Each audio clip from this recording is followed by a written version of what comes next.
Good morning everyone, welcome to my channel one step to success. आज आपका second class है, आपके pedagogy का, चाइल्ड डेवलपमेंट एंड पेडागोजी का सेकंड क्लास है शिक्षण शास्त्र का। तो स्टार्ट करते हैं सेशन को बिना देरी किए। और पहला क्वेश्चन है यहाँ पर, अध्यापन कार्य को प्रभावशाली बनाने हेतु अध्यापक को क्या करना चाहिए। ऑप्शन है, नोट्स लिखाना चाहिए, व्याख्यान देना चाहिए, पाठ को छात्रों के सहयोग से समझाना चाहिए, एक छात्र को पाठ्य पुस्तक से पढ़ने और अन्य को उससे ध्यान से सुनने का आदेश देना चाहिए। चलिए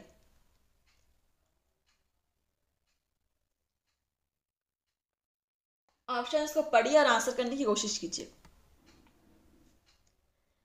एंड सभी लोगों ने क्लास ज्वाइन कर लिया होगा, जिन्होंने नहीं किया है वो भी ज्वाइन कर लीजिए आकर।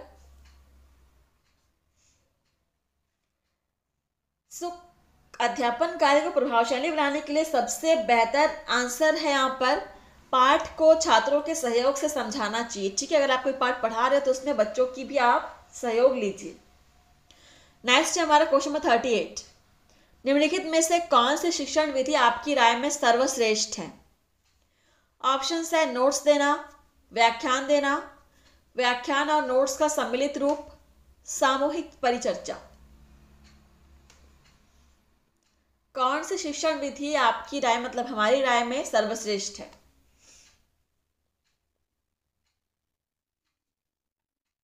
यहाँ पे आंसर हो जाएगा आपका, व्याख्यान के साथ नोट्स भी सम्मिलित रूप से प्राप्त करना। ठीक है, option C is correct. Next है क्वेश्चन नंबर 39। शिक्षण एवं सीखना होता है केवल कक्षा के कमरे में, कक्षा के कमरे और घर दोनों में, केवल घर में, ना तो घर में और ना ही कक्षा के कमरे में। इसका आंसर बहुत ही क्लियर है, शिक्षण एवं सीखना कहाँ होता है। बिल्कुल, शिक्षण एवं सीखना घर के कमरे, कक्षा के कमरे दोनों जगह पे होता है। इसके अलावा बाहरी वातावरण में भी आप सीख सकते हो। नेक्स्ट है हमारा क्वेश्चन नंबर 40। शिक्षण सफल होता है जबकि विद्यार्थी समस्यात्मक परिस्थितियों के प्रति प्रतिक्रिया सकारात्मक ढंग से करते हैं, विद्यार्थी परीक्षा पास कर लेते हैं, विद्यार्थी अनुभव करते हैं कि उन्होंने कुछ सीखा है, विद्यार्थियों को अच्छी नौकरी मिल जाती है। तो इन चारों ऑप्शंस में से किस ऑप्शन में बिल्कुल ऐसा सही लग रहा है कि हाँ शिक्षण सफल हुआ है।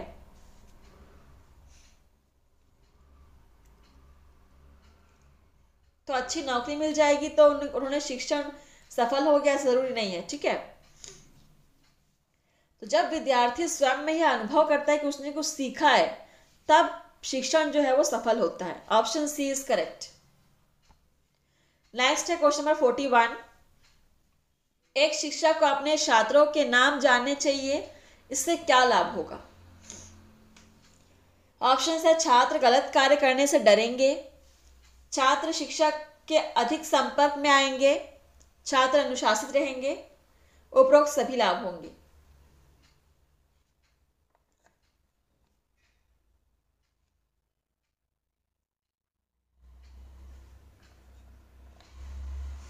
चलो, तो शिक्षक को अपने छात्रों के नाम जानने चाहिए, इससे क्या लाभ होते हैं। शिक्षक जो है वो छात्र के अधिक संपर्क में आएंगे। ठीक है, यहां पर आंसर हो जाएगा आपका ऑप्शन बी हो जाएगा। अगला है हमारा क्वेश्चन नंबर 42। यदि छात्र कक्षा में आपसे प्रश्न करते हैं तो आप क्या करेंगे। ऑप्शन है, छात्रों को प्रश्न करने को उत्साहित करेंगे, उनको डांट कर बैठा देंगे, उनको शिक्षण के बाद प्रश्न करने को कहेंगे, या प्रश्न के महत्व पर भाषण देंगे।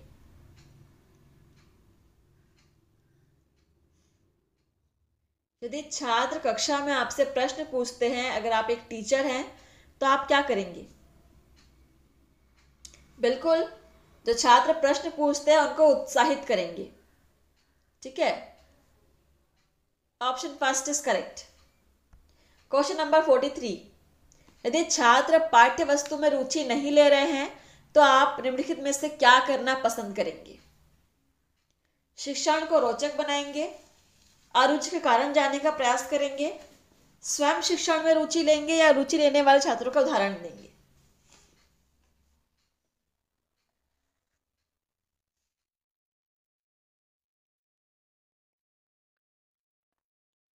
तो छात्र अगर पाठ्य वस्तु में रुचि नहीं ले रहे हैं तो आप क्या करना पसंद करेंगे? शिक्षण को रोचक बनाने का प्रयास करेंगे। ठीक है, option first is correct. Next question number 44।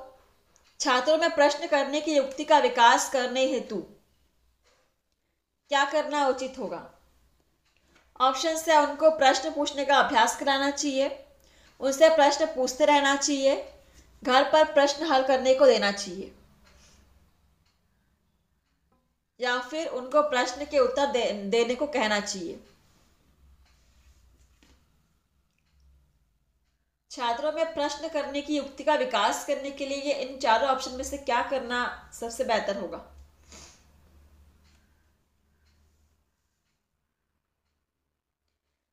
उनसे प्रश्न पूछते रहना चाहिए। ठीक है, ताकि वो धीरे धीरे उन चीज को आदत लग जाए और वो हर एक सवाल का उत्तर देने के लिए तैयार हो जाए। अगला है क्वेश्चन नंबर आपका 45।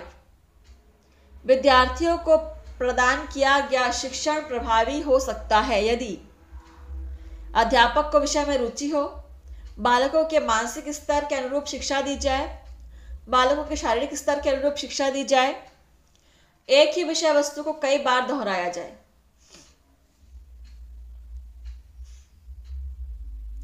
विद्यार्थियों को प्रदान किया गया शिक्षण प्रभावी हो सकता है यदि बालकों के मानसिक स्तर के अनुरूप उन्हें शिक्षा दी जाए। जितना वो समझ सकते हैं, उनके मानसिक स्थिति में जितना वो समझ सकते उतना ही आप उनको पढ़ाओगे तो ही वो चीज बेहतर होगा। ठीक है, क्वेश्चन नंबर 46। प्रभावी एवं सफल शिक्षण के लिए सर्वाधिक आवश्यक है। ऑप्शन है विद्यार्थियों को अधिकाधिक नोट्स लिखवाना, व्यावहारिक उदाहरणों द्वारा विषय को स्पष्ट करना, शामपट्ट का अधिकाधिक उपयोग करना, साहित्यिक भाषा का अधिकाधिक उपयोग।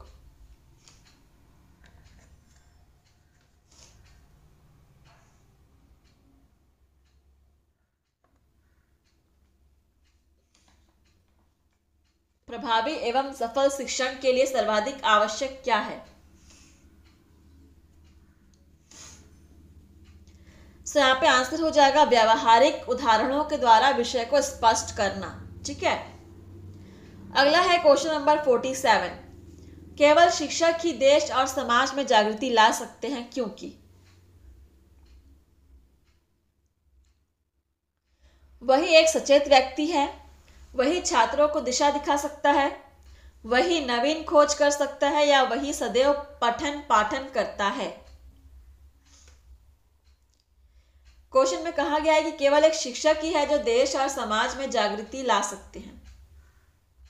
ऐसा क्यों है? क्योंकि वही एक छात्र को दिशा दिखा सकता है और एक छात्र ही है जो भविष्य की भावी पीढ़ी होती है। ठीक है, क्वेश्चन नंबर 48। क्या आप ऐसे व्यवसाय में जाना चाहते हैं जिसमें आप काफी धन जमा कर सकते हैं, आपका नाम हो, आपका यश प्राप्त हो, आपको शांति मिले? तो इनमें से किस प्रकार के व्यवसाय में आप जाना चाहेंगे?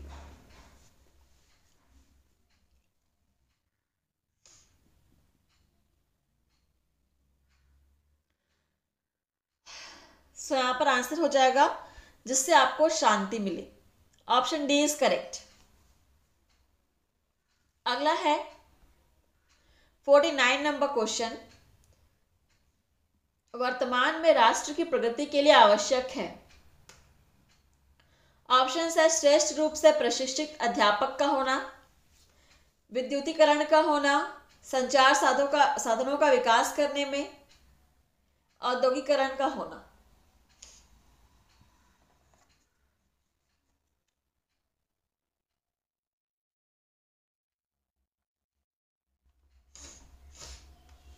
तो वर्तमान में राष्ट्र की प्रगति के लिए क्या आवश्यक है?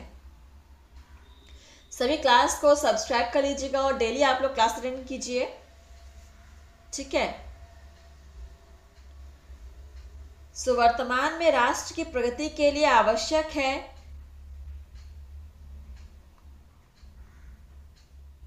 श्रेष्ठ रूप से प्रशिक्षित अध्यापक का होना, ठीक है। Option first is correct. चलिए अगला है हमारा 50 नंबर क्वेश्चन। किसी भी देश की सामाजिक उन्नति निर्भर करती है अच्छी शैक्षिक व्यवस्था पर, अच्छे नेताओं पर, स्त्रियों की उन्नति पर या धार्मिक शिक्षा के विकास पर। देश की सामाजिक उन्नति निर्भर करती है किस पर?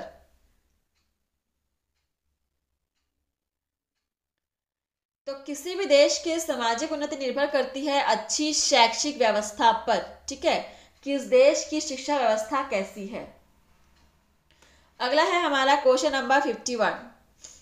मेरे विचार से नैतिक मूल्यों से युक्त व्यक्तियों को ही शिक्षण व्यवसाय में आना चाहिए, राजनीति में जाना चाहिए, चिकित्सा के क्षेत्र में कार्य करना चाहिए या प्रशासनिक क्षेत्र में कार्य करना चाहिए।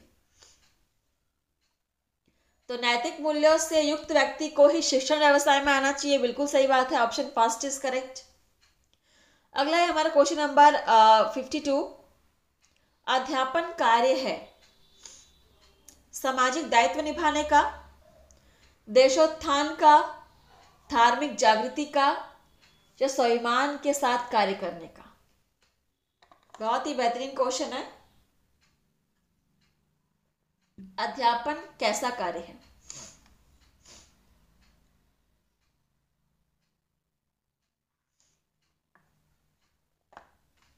चलिए आंसर करेंगे।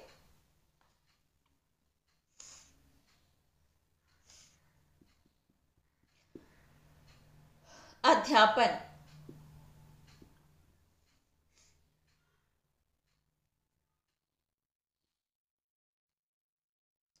अध्यापन कार्य है देशोत्थान का, ठीक है, ऑप्शन बी इज करेक्ट।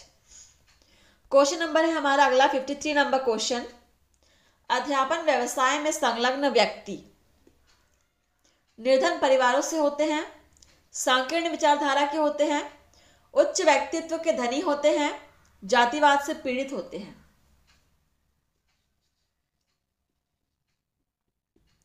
अध्यापन व्यवसाय में संलग्न व्यक्ति किस प्रकार के होते हैं? आपको क्या लगता है इसका आंसर क्या हो जाएगा? उच्च व्यक्तित्व के धनी होते हैं, ठीक है। जो अध्यापन कार्य करते हैं उनका व्यक्तित्व उच्च होता है। अगला है क्वेश्चन नंबर 54। आपने अध्यापन का व्यवसाय क्यों अपनाया?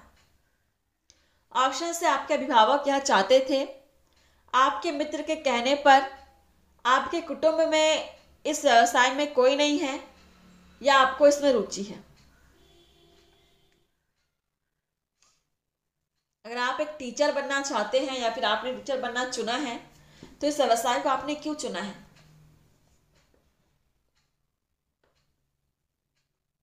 आपने अध्यापन का व्यवसाय क्यों चुना है, क्यों अपनाया है? बहुत ही अच्छा सा आंसर इसका क्या होना चाहिए? आपको इसमें रुचि है, ठीक है। अगर आपको रुचि हो तभी आप अध्यापन के व्यवसाय को अपनाएं। अगला है क्वेश्चन नंबर हमारा 55। शिक्षक भर्ती परीक्षा पास करने पर आप क्या करेंगे यदि आपको शिक्षक पद नहीं मिलता है?